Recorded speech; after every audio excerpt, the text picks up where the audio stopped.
We got Mission Nightmare, man. You know what I'm saying? For going to get the video started, it'd be kind of long, so y'all know how to do. Hold on. Let's start the motherfucker before I do that. Alright. How y'all Tuesday?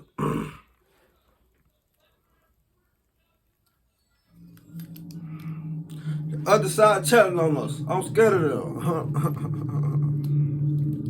Free Rio, man.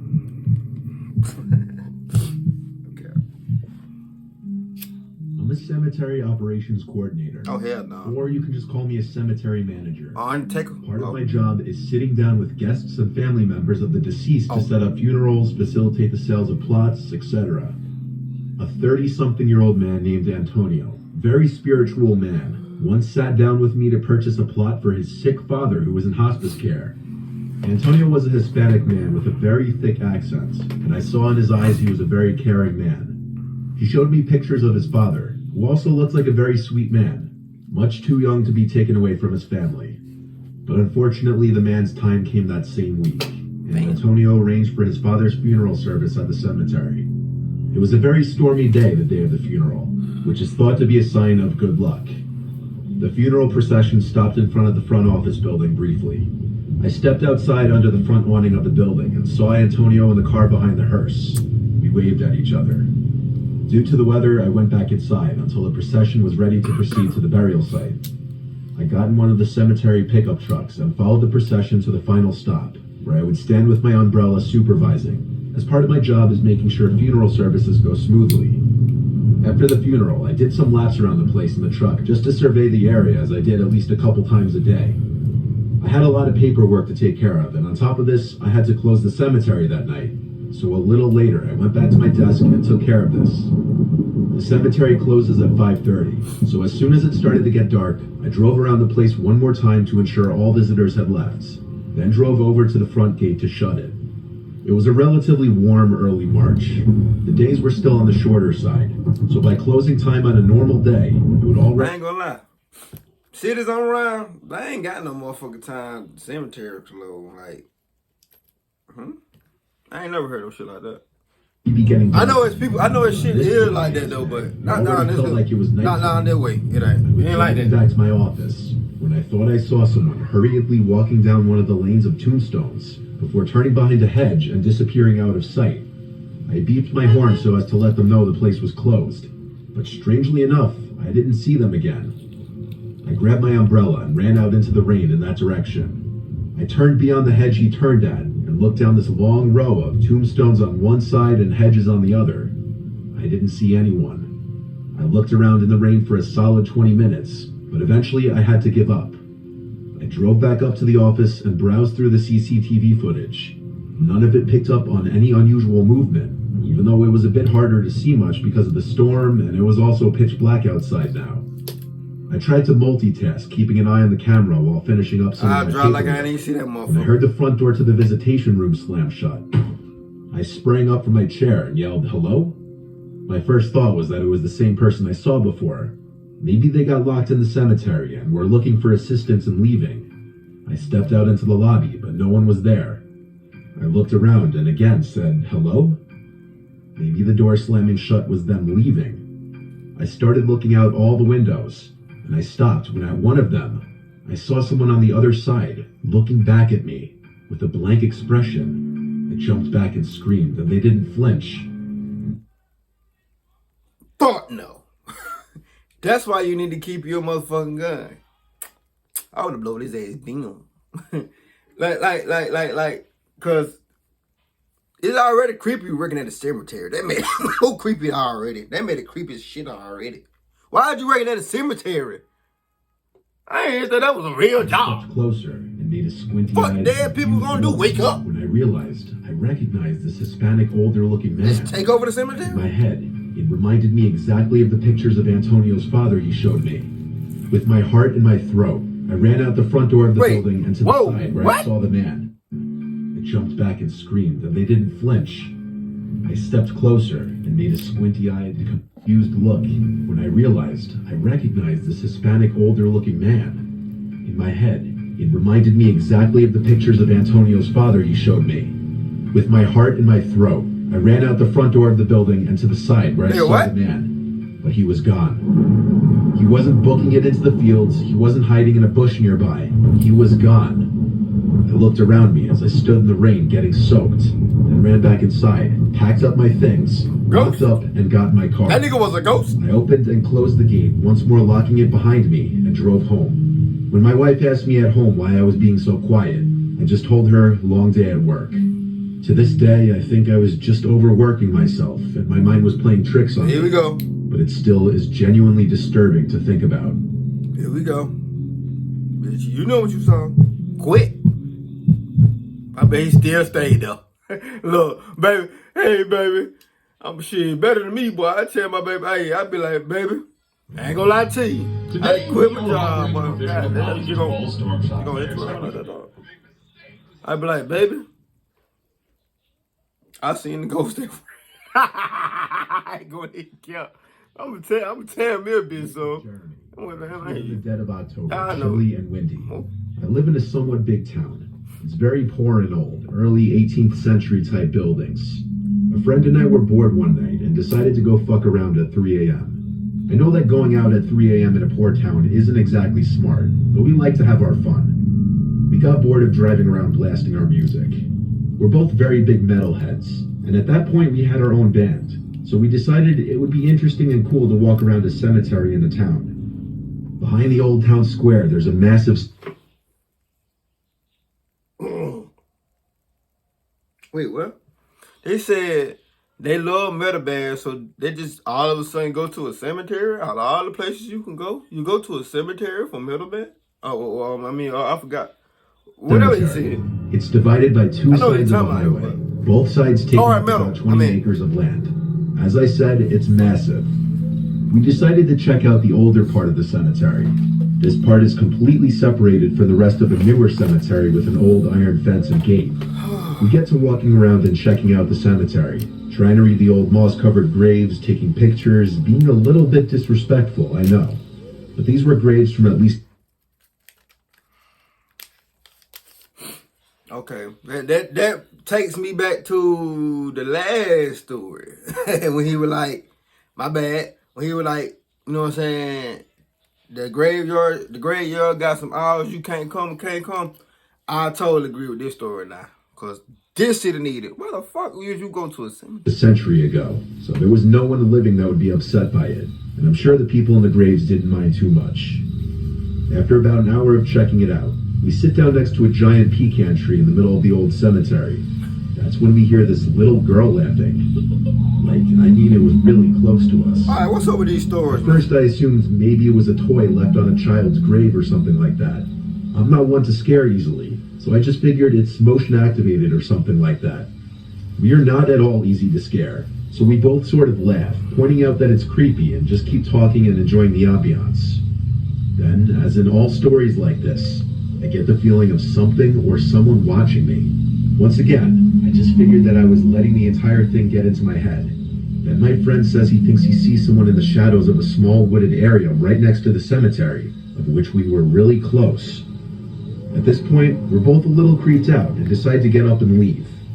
And that noise, the exact same noise, played again, and we hear leaves crunching underneath the feet of someone. That's when we booked it. We ran down the hill leading to the old part of the cemetery, down where my car was parked. I've never ran that fast in my life. It sounded like that laughing noise was following us at that point. We both sort of just went into full fight or flight mode at that point, going as fast as we could without thinking. The noises behind us stopped as we got to my car. I started my car and put it in drive, pulling out into the highway without looking. Luckily, no one hit us. We get down the road to the only gas station that's open at this time of night to check in the back of my car. We had both been discussing how we were scared some shit had been done to it. We get around to check and immediately find the back door is open. I know for a fact neither of us ever opened it. There was no reason for us to open it. I look in the back seats, make sure nothing's there, get right back in the car and peel out. I'm still confused about what happened that night. I'm not sure if we both overreacted or what. All I know is that I still feel that weird feeling that something is behind you whenever I tell this story.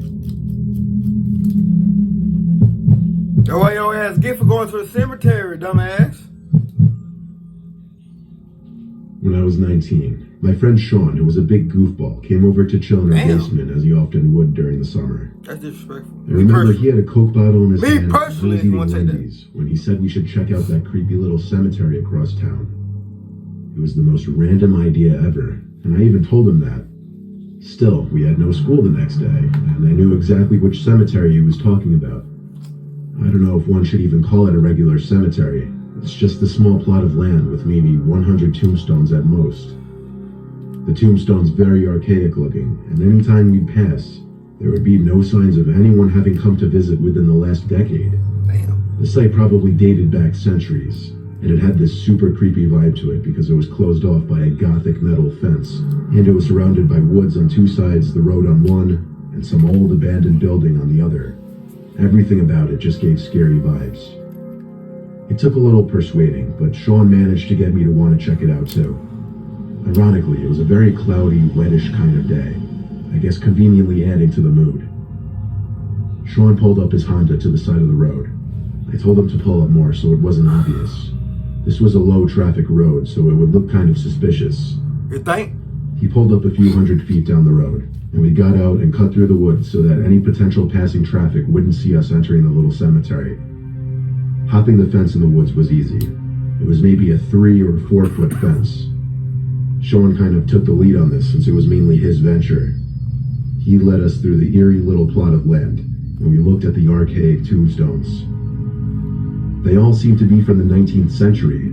The writing on some of them was illegible at that point. I know it sounds super dumb and cliche, but I couldn't help but feel like I was being watched constantly. I started looking around the surrounding woods. I told Sean how creepy this was. I know, he replied. Still, with the feeling of being watched, I looked at the abandoned building next to the cemetery, at one of the windows. For a brief moment, I knew I saw someone standing at the window, even through the fog, smudge, and dirt on the glass. Oh, hell I no. casually either ducked or walked away from the window. I told Sean we were being watched by someone in that building, and he turned to look at it as well. Then he went to look for the entrance to it. I told him... Oh, God. We went to go look for the entrance to it. I was gonna case number 2 as the the dumbass in this story. I mean this whole video, but it's obviously this motherfucking dumbass. we get in trouble. I stayed still by the tombstone he was looking What at the while he fuck? walked around the building, and then he found a way in. He called me over, but I stayed put. Then I heard some loud kind of crack, so I looked in that direction, and there was this older man, probably around 55. Gray hair, had on a black raincoat. I believe he was wearing jeans, and he had a mustache, but that's all I really got of him. Then he opened his mouth and screamed, not just yelled, he screamed, "Get out." He screamed it so loud I thought I saw birds fly away from being startled. Damn. And just like that, I started to feel lightheaded, and suddenly everything went dark. The next thing I remember was waking up to being dragged in the woods. I freaked out, thinking I was being kidnapped. But when I turned and got up, I saw it was just Sean. Sean was freaking out about something. He told me to follow him and run back to the car, so I didn't ask questions. Hell no. As we ran through the woods, I heard something close behind me, and when I turned, I realized we were being followed by someone, so I ran even faster. We got to his Honda, and he basically put it in drive before the car even had a chance to fully start. When Sean was inside that abandoned building, he found a sigil of Baphomet painted on the wood floor, which is basically the sign of Satan. Around it were a bunch of freaky dolls with buttons for eyes. He didn't get to see anything else in the building, because he heard the old man scream at me outside. You from He coming came from around to Rocket find me Ranch? passed out on the floor, and he saw the old man slowly walking over to me. He started to drag me away from the old man and into the woods. He actually literally picked me up and threw me over the fence to get me out. Damn. I quickly came back to consciousness, and that's when we ran. I had only fainted one time in my life, and it was at that moment. I don't know why I fainted, but it happening at a graveyard with some kind of satanic ritual building right next to it makes it that much stranger.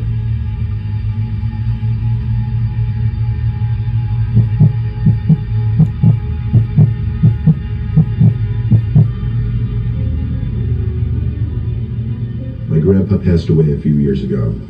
I was always very close with Mine him. too. R.I.P. This past July on his R.I.P. to my grandpa, paid him a man. visit at the cemetery. Yeah. The cemetery he and my grandma chose to be buried at. was God about an damn, bro. hour How drive long, from bro? my Y'all apartment. How long? Y'all just caught me off guard. Cause my grandma and my grandpa was buried at the same cemetery too. Like my grandma right here, my grandpa's right here. My R.I.P. family to lived both. closer, so they all went to his grave together.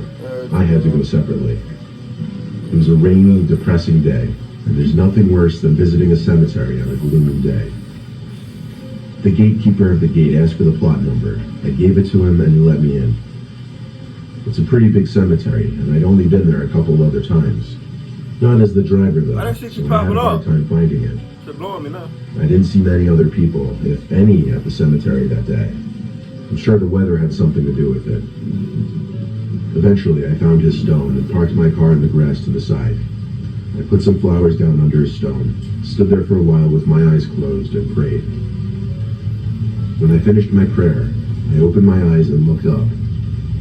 There was an old man standing about 5 rows of graves down, directly across from me, and he was looking right at me. I knew this man, though. It was my grandfather. Oh hell no. No, it couldn't be. I rubbed my eyes, and he was gone. Hell no. Did I just have a spiritual moment? Or were my eyes and mind playing tricks on me? Either way, I got the chills and I had goosebumps. Hell I was no, quite man. honestly I would've freaked got the out. fuck. I got back in my Oh, car, that. said, "Love you, Grandpa," and drove off. I felt like I had a headache on my way home. Not sure why. I was the only car on Prospect Road, a quiet road with dense forest on either side. Commonly, there would be deer crossing here. As my car zipped down the road, I spotted someone on the side of the road coming up, which was odd. There were no sidewalks or a walking path on this road. I slowed down. It couldn't be. It looks like my grandpa again. Oh hell no, When I bro. realized this, my heart dropped hell the 1,000 fuck feet, no. and I swerved the car accidentally. I desperately tried to regain control. At that point, I would have stopped. I would have stopped. I ain't My gonna car end up. didn't end up in a tree. I would've stopped. Rather, just I would've skidded out stopped. in the middle Fuck of the all road until coming to a halt. I immediately looked back to where I saw him, and I saw a deer on the side of the road, looking at my car. My heart was literally racing. I was terrified. I was not well, and I needed to get home. I made sure no cars were coming and got back in my lane. I focused on the road as best I could, given what I had just seen twice. I felt weird the rest of the day. Not sick, but something wasn't right with my head. I went to bed early after watching an episode of my show. I woke up at like 2 in the morning to my phone ringing. It was an unknown number. My heart started racing again. Any call at this hour couldn't be good news. Hell no. I accepted the call and put the phone up to my ear. There was static on the other end. Finally, I said, "Hello?" More static. But what I thought I heard next, I couldn't believe. Just briefly, for maybe half a second, I thought I heard my grandpa's voice over the static. Hey, some of these stories I'm saying, starting to think they ain't true for real. But okay. Oh, I kind of don't believe in paranormal. I tried to say hello again, but I was too shook. Every part of my body was actually shaking. Then the call cut to silence and ended. I called my phone provider the next day to trace the number. They couldn't. They didn't have enough data to trace it, apparently. Though I don't know if that was just bullshit or not. The events that took place that day and night were the scariest I've ever experienced. Do I think my dead grandpa was trying to contact me? I don't know, because that sounds ridiculous. You'd think if you experienced something like this, you'd be so full of emotion and joy. But no, it still terrifies me. I really still don't Shit, know I what would've to stopped. think or how to feel about it. Whether it Okay. sounds ridiculous or not, this happened. That nigga scary. And I wonder almost every other night, was that really my grandpa on the phone? He finna piss me off with these stories. Espresso lovers. Yeah, you. I wish I were there espresso.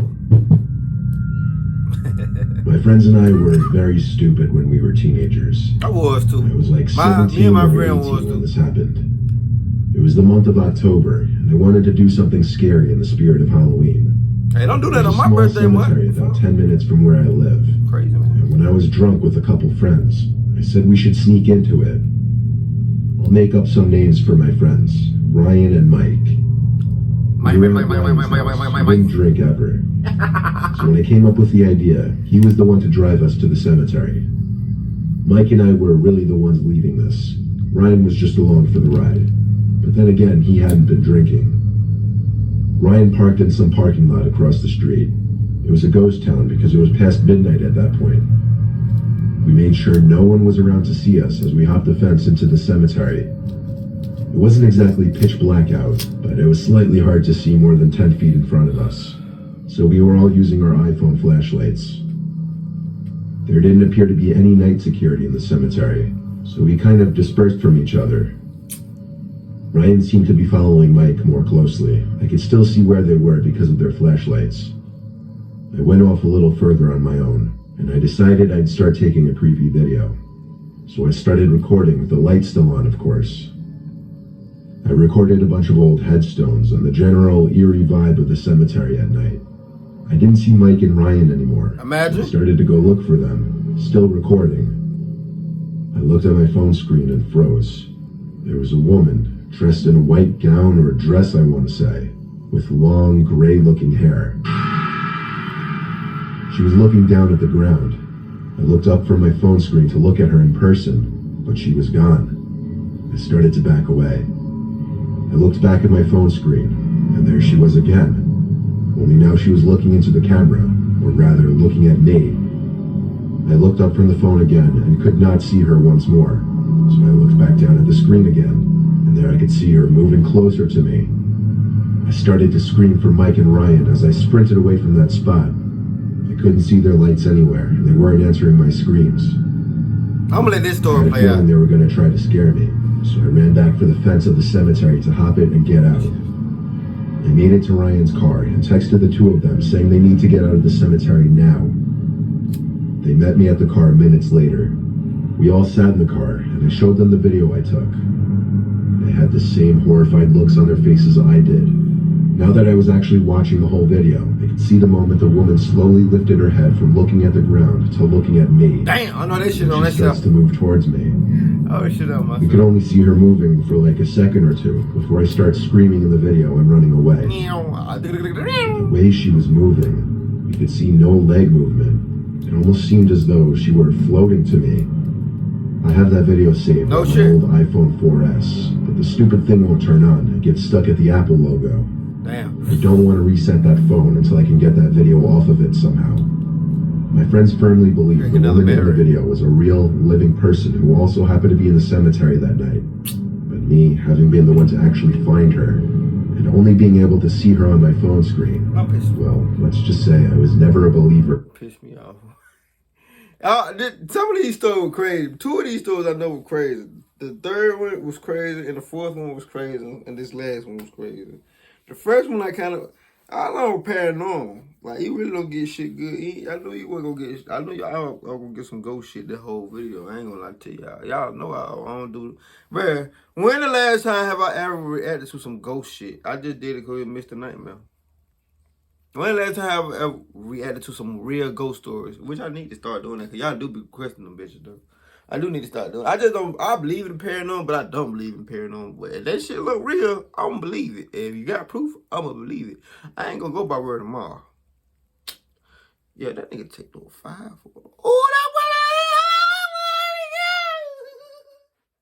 one! Give me a thumbs up, like, subscribe, see how motherfuckers on that video. Let's ride, nigga. Yeah, and don't you come